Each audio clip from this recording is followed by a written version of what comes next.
ఎత్తైన కొండపై నిలబడి ఉన్న ఒక రాజకుమారి తన చేతిలో పట్టుకున్న గుడ్డును కింద పడేస్తుంది. ఆ గుడ్డు గాలిలో తిరుగుతూ తిరుగుతూ కొండ దిగువకు వచ్చి నేరుగా ఒక నెమలి దగ్గర ఆగుతుంది. నెమలి తన ముక్కుతో ఆ గుడ్డును తోసుకుంటూ తన గూడులో పెట్టుతుంది. అక్కడ ముందే నెమలికి చెందిన మరో గుడ్డు ఉంది. ఇప్పుడు నెమలి 2 గుడ్లకూ వేడి ఇస్తూ విశ్రాంతి తీసుకుంటూ వాటిని జాగ్రత్తగా చూసుకుంటుంది. కాలం గడిచింది. కొన్ని రోజుల్లోనే 2 గుడ్లు పగిలాయి. ఒక గుడ్డు నుంచి నెమలి పిల్ల బయటకు వస్తే మరో గుడ్డు నుంచి ఆస్ట్రిచ్ పక్షి పిల్ల బయటకు వచ్చింది. నెమలి తన పిల్లతో పాటు ఆ ఆస్ట్రిచ్ పక్షి పిల్లను కూడా పెంచుతుంది.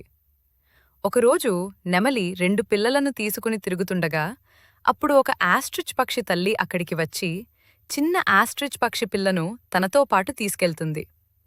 ఇది చూసి నెమలి ఏడుస్తుంది, ఎందుకంటే ఎవరూ సబ్స్క్రైబ్ చేయలేదని. Download ShareChat.